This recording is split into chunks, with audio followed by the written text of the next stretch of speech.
Hey everyone, it's Friday afternoon here in Israel, and it's time for a little bit of Torah Live on this Parsha. Very, very interesting, a little bit scary, also a little bit positive Parsha, talking about the job of rules, the job of laws.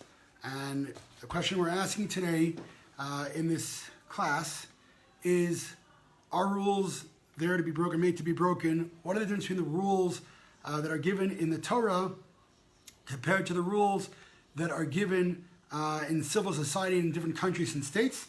We're going to talk about that, and we're going to talk about whether we're following these rules because we're scared to get caught and get punished for not following the rules, or is there something deeper? So that's what we're going to be talking about in this short class today. What I'm asking everyone to do, please, is hit that share button and let's start inviting some more people in so we can fill up the broadcast right now. I see people are coming in. If you are in, Lilia, how are you? Mary, how are you? Welcome. Please hit that share button and let's invite some people in, please. I would really, really appreciate that. So let's do it. Yeah? All right. I'm going to wait a couple of seconds. And for those of you also who are still not here, I want to remind everyone that the new website is open. And I want to invite everyone to join me on that website. Again, I hope, next week already, I'll be sending out the first emails in that new website. So I'm going to give you the address here in 1 second, and definitely sign up. Lilia, thank you for sharing. I appreciate it. Christina, how are you? If you're tuning in, by the way, every Friday we do a little class on the portion that we're going to be reading in synagogue and shul, Shabbat over Shabbat. This week's parsha is actually the last one in Sefer Vayikra, Leviticus, I think it's called in English,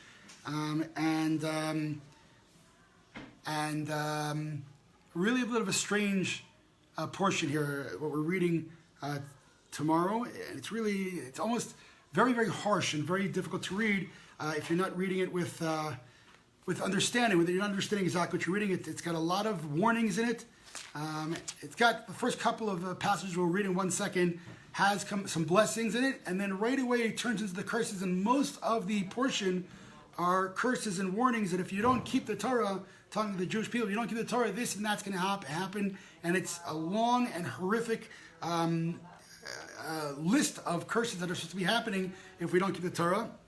The question obviously is, why is the list of the punishments so long, or in the list of the rewards, you want to call it, are so short? That's the big issue that we have to answer. We'll do another 2 minutes till more people sign on, and then we're going to get started right away. Meanwhile, I'm also going to share it to my personal page. I see people are signing on, so thank you for showing up. If you're tuning in, please do let me know where you are tuning in from. And also, due to the fact that we're getting a little bit of a traffic problem with Facebook, I am going to need your help to share this out so we can get to as many people as possible. We're going to get started exactly in 1 minute, and we're all gearing up, obviously, for this coming week. It's a very, very exciting week. On Sunday, of course, we are, Paulina, thank you for sharing. I appreciate that. On Sunday, of course, we are going to be celebrating Jerusalem Day. Amazing, amazing, blessing that we can do that. We're going to be celebrating, dancing through Jerusalem, and celebrating the unification of the city. Again, I want to remind everyone, California, Ari, welcome, welcome. Please share it out. Let the other Californians come in. I want to remind everyone what we're celebrating on Yom Yerushalayim on Sunday.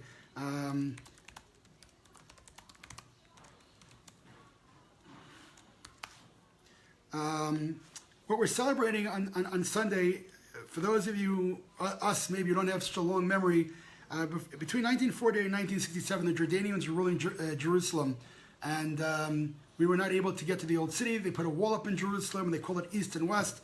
And then in 1967, a miraculous war in 6 days, we defeated 6 Arab armies, both that outweaponed us and outnumbered us. And we are celebrating the festivities of coming back to Jerusalem and the year that we unified the city. So that's what we'll be saying on Sunday. On Monday, of course, we have the miraculous inauguration of the U.S. Embassy, which again, good morning, Anthony, Charlene, good morning, Shabbat Shalom. Again, if you're tuning in right now, please do share this out. Let's invite some people in. I'm going to get sharing also as well. Here we go. All right, so there we go. So Monday, of course, we're getting ready for that amazing event, the inauguration of the U.S. Embassy. And again, this is not something that should be happening now. This should have been happening years ago. It's actually a law in America, except every president that got up made statements about moving the embassy to Jerusalem. And of course, they did not do that at the end. And Trump got up and he made this statement during the elections.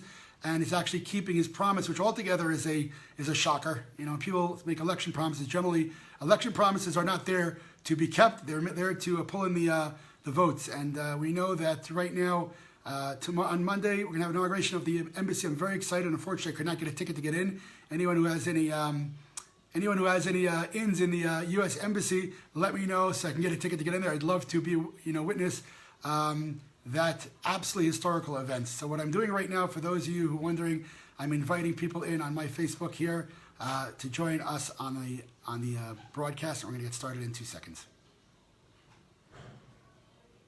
By the way, a couple of things I want to tell you before we get started. I will be doing a live broadcast from this page, from the Arifeld Israel Defense page, through Sunday, including also maybe Saturday night. I will be in the same area that Bibi Netanyahu will be. He'll be speaking, and if you want to tune in, just like the page, like this page, the Arifeld Israel Defense page, and tune in on Sunday, where I will be doing the live broadcast throughout Yerushalayim. It's going to be amazing. There are going to be tens of thousands, if not hundreds of thousands of people dancing through the streets of Jerusalem. It's going to be a magnificent, magical broadcast. So I urge you, if you want to see it, if you're not in Israel and you can't be here on your, personally, so tune into the page right here, and you can watch it as if you're actually celebrating with us. Okay, we're going to get started.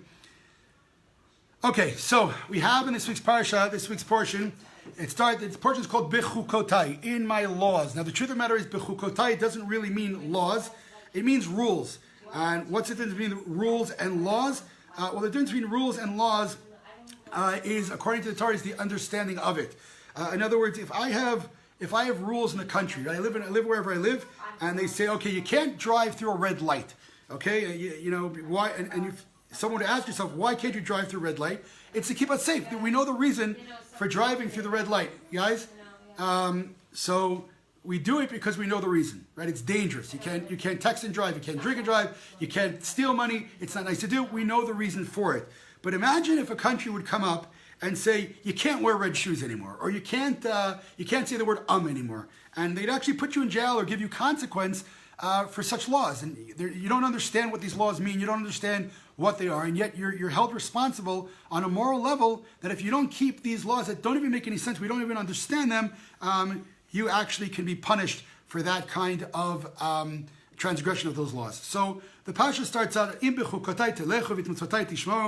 you follow these rules, okay, and follow my commandments, Kadosh Baruch Hu's God's commandments, vasitem otam, and do them. So there's a lot of language here that is a little bit difficult to understand. First of all, it says, you follow these rules. I said bechok is a rule that you don't really know the reason for. So bechukotai telechu, if you go in these rules, if you walk in these rules.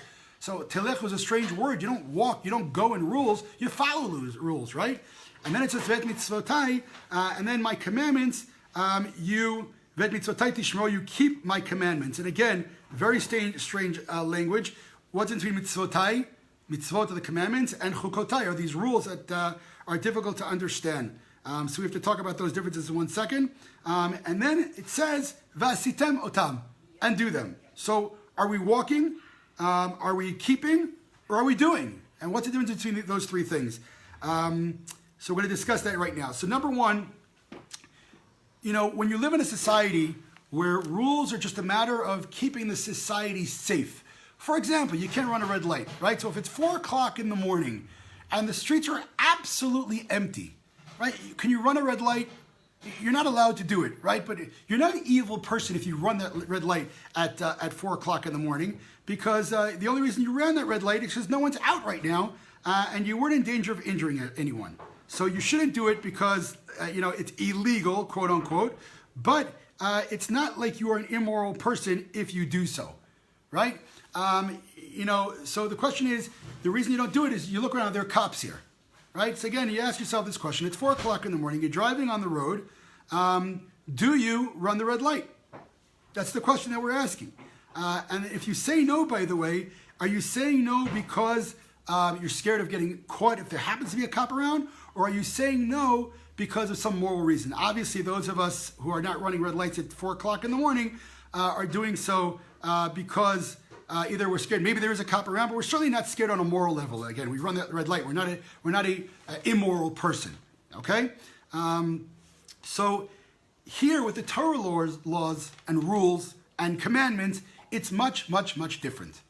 Okay, the Torah rules, laws, and commandments have a moral consequence to them, and therefore, even if my understanding is lacking, right? Let's say I'm not sure, why I have to keep kosher, why I can't eat, meat and milk together, why I have to build this tent during the Sukkot holiday, and why all the questions that we don't understand that don't make any sense in this world, any civil sense, right? It doesn't. Again, not eating milk and meat together for what reason? Why?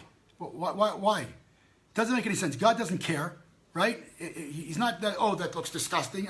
Absolutely not. In fact, according to Judaism, you're not supposed to say that something not kosher looks disgusting. You're supposed to say it actually looks absolutely delicious, but I can't eat it. Right? And that's exactly the reason that we're talking between rules in Judaism, rules in civil society. Okay? Because civil society, the rules are there to make the society comfortable and to make it livable. Not necessarily have to do with any of the moral level of that society. In fact, in most of the countries in the world, in the educational system, you're not even allowed to give over morality like that. It's actually considered, you're breaching someone's freedom. Because if you tell them if you define for them morality, then they have to adapt to your morality, and that's not allowed in America. We know. I used to grow up in the United States. I pledge allegiance to the flag. You can't say it because it mentions God, and it offends people. So in regular civil society, the laws are there to make society safe and comfortable. And they're very important, the laws. And by the way, it's one of the 7 commandments of Noach is to set up courts and have laws in a civil society. So it's absolutely important.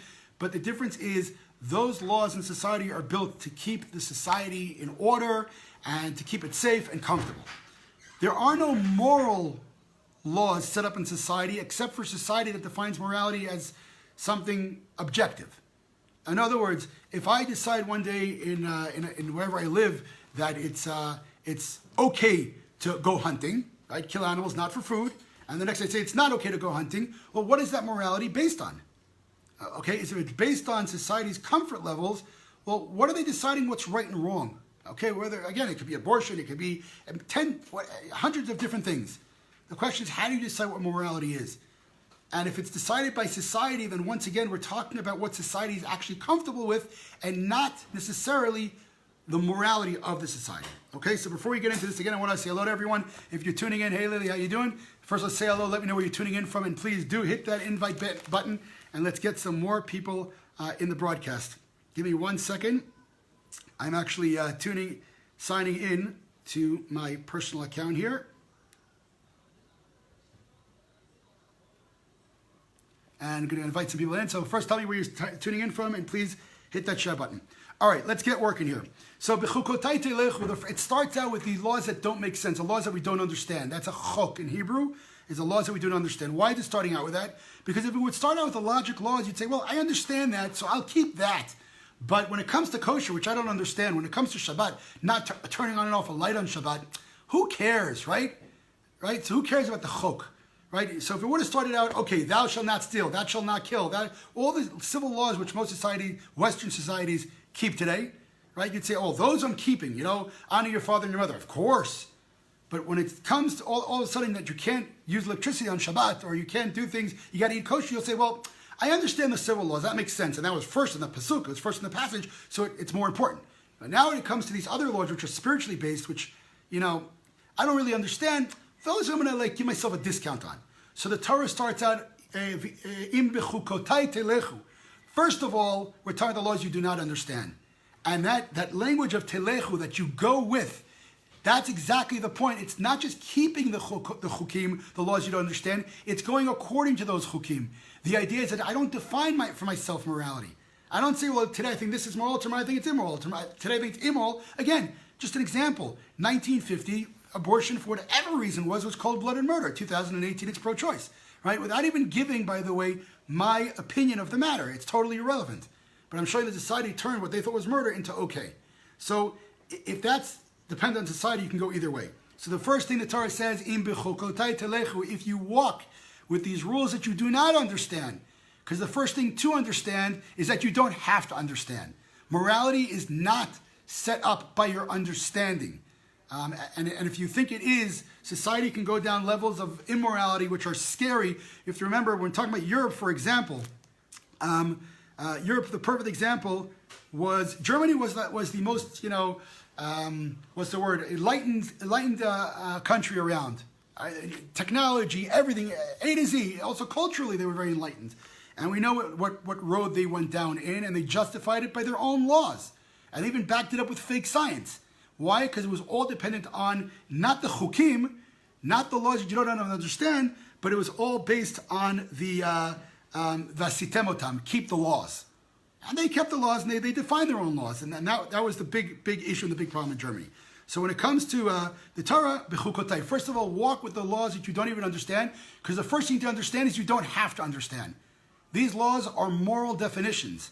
And whether the way I grew up or you grew up, our culture, we understand it, or it makes sense to me, is totally irrelevant, because comfort is suppressed to be moral. You don't suppress morality to be comfortable. Very important point, according to Judaism for sure, and I think according to all morality. You're supposed to suppress your comfort in order to stay moral. You're not supposed to define morality according to your comfort.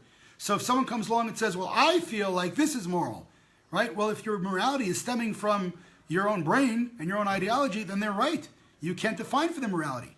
But if morality is coming from a higher place and morality is coming from an objective place, then my comfort zone has nothing to do with it. So the first thing it said here is that in Bechukotai Telechu, walk with these ideas that the laws and the rules do not come from your own ideas and what you like and don't like, and what you're comfortable or not comfortable with, rather something much more spiritual. Then it goes on, Vet mitzvotai tishmo. At the end of the day, they're commandments. They are commandments, and they make a difference. Okay? And mitzvotai, we're talking about God's commandments. Again, objective source. Not what I think, not what I feel. Okay? And we're going to get something a little bit, which will, I'm sure will bother some of you in a couple of seconds what that means. But you have to you have to keep God's commandments. Why? Once again, because that is a source of moral code. And no matter what it says, even you understand it or not, it doesn't matter. And then, vasitemotam, you have to do them. So why did it say mitzvotai tishmoru, keep God's laws, vasitem, and do them? Well, if I'm keeping them, I'm doing them, right? It says here, listen, vet mitzvotai tishmoru, keep my commandments, God says, vasitemotam, and do them. Well, if I'm keeping them, aren't I doing them? Isn't that the same thing? Well, there's a difference between, cognitive understanding, what you have to do, right, and your heart, emotional understanding, and actually doing them, right? I was at the Kotel last night, and it was 2 o'clock in the morning. I was walking to my car, and a young lady walked over and says, "Can you help me?" And I said, I was actually doing the live. I cut the live off short last night when she walked up to me, and I said, "How can I help you?" She says, "Could you have any money for me?" Now, of course, I opened up my wallet and I said, well, first I said, 1 second. She didn't look like she looked like a teenager, and didn't look exactly, So I said, well, what do you need the money for? And she said, I'm bringing my sister up, my sister's daughter. I'm bringing the kid up, and we have no money, and we can't pay rent. And she was telling me a whole story. And now, do I believe her or not? So we got into a discussion, and she said that she's sick and she needs help. So I said to her, well, what are you sick with? It is embarrassing. I don't want to tell you. I said, well, you know what? I don't know you. I'm not going to judge you. Tell me what you're sick with. And she told me she's addicted to substances. Now I was nervous. Give her the 50 shekels, and who knows where it's going, right? I said, listen, I have a problem giving you the money now. I'll help you in any way you need, but to give you money is irresponsible for me. And she looked and she started crying. And she says, I want to stop. I want to get off the drugs. I want to. And she really did want to. She was crying. But wanting and doing are two different things. And specifically in addiction, I realized this last night. This poor girl who's going through this real disease, this addiction, you could want all you want, but you can't do it on your own. Anyone who has any, experience with this, God forbid, or family or friends, knows that someone who's addicted to hard drugs, they could want to as much as they want, unless they're locked behind closed doors and in a rehab center. They themselves can't do it. It's impossible. So here, vet mitzotai tishmoru is very nice. Vasitemotam. You got to do it. It can't be up in the air and some kind of, well, it's so nice. I want to be religious. I want to keep these laws and then not do it. And again, we all make mistakes. Everybody sins.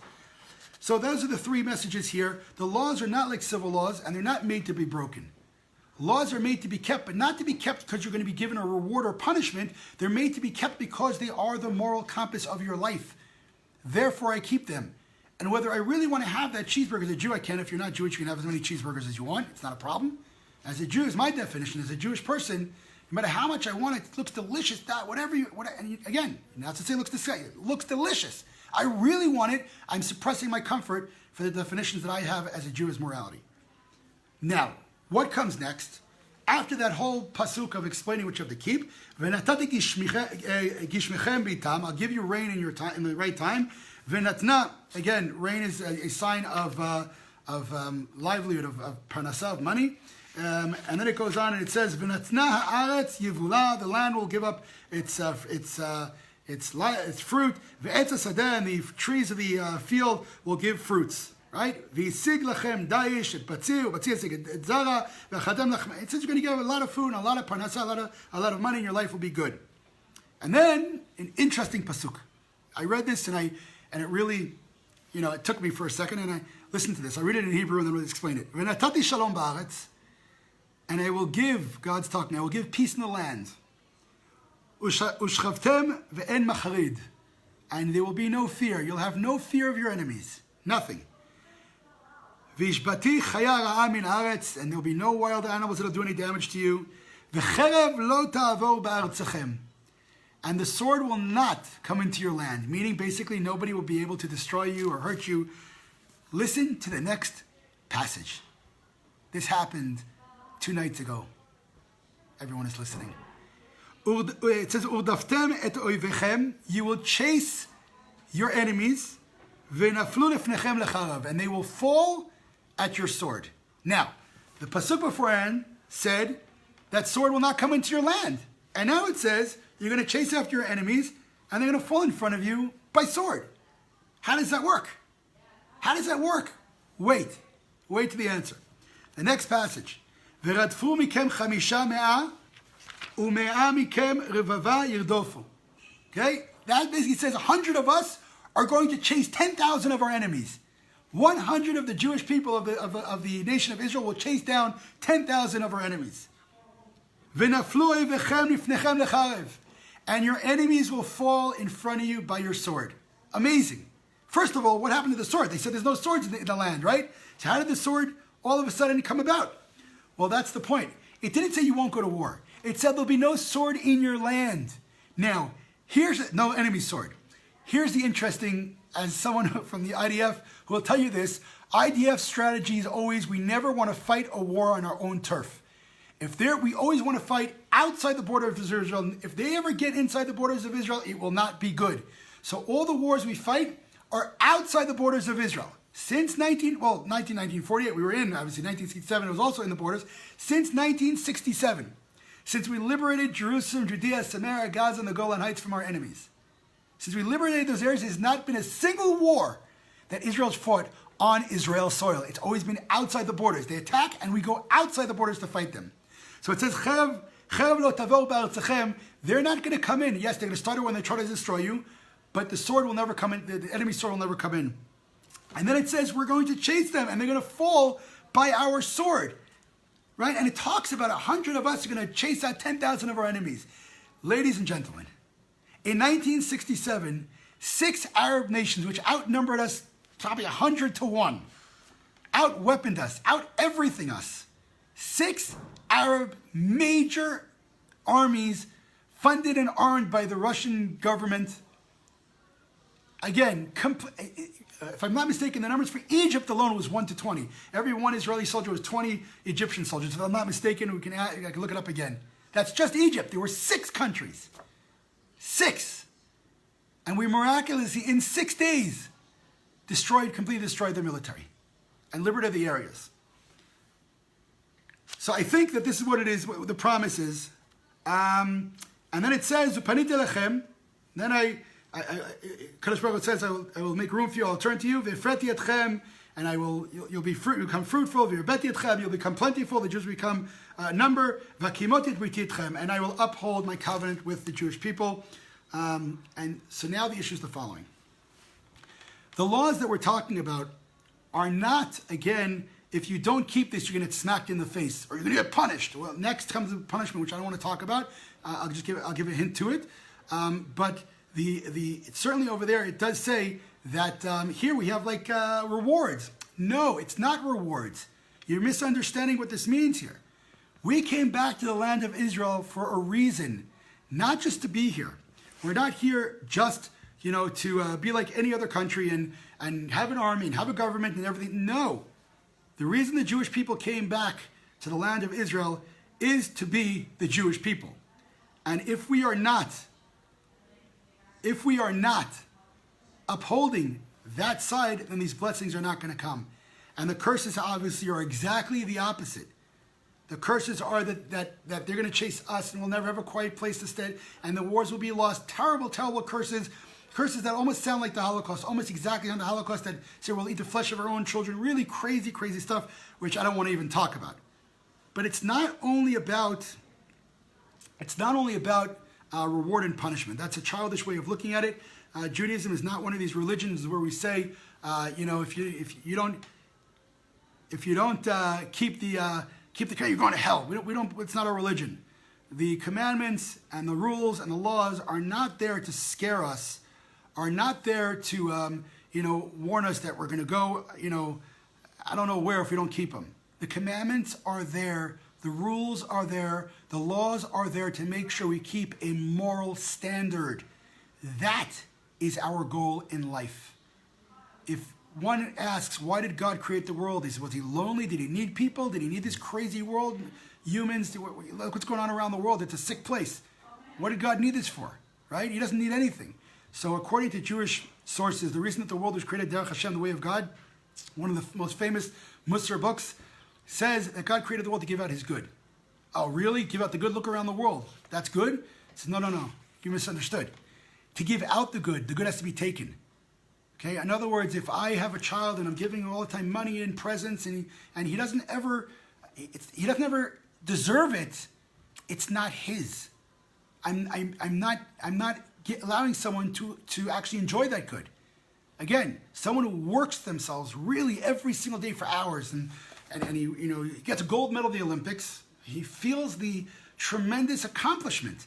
If someone just buys a gold medal, puts it around his neck, you might want to show off, but you don't feel that accomplishment because you didn't earn it. So when God says he wants to give his good out, it's there to choose. Evil and good in the world are put there on purpose. It's not a separate entity, Satan. No, God created evil and good. We say it every day in davening. Okay, but also light and dark, both of them. And they're there for us to choose.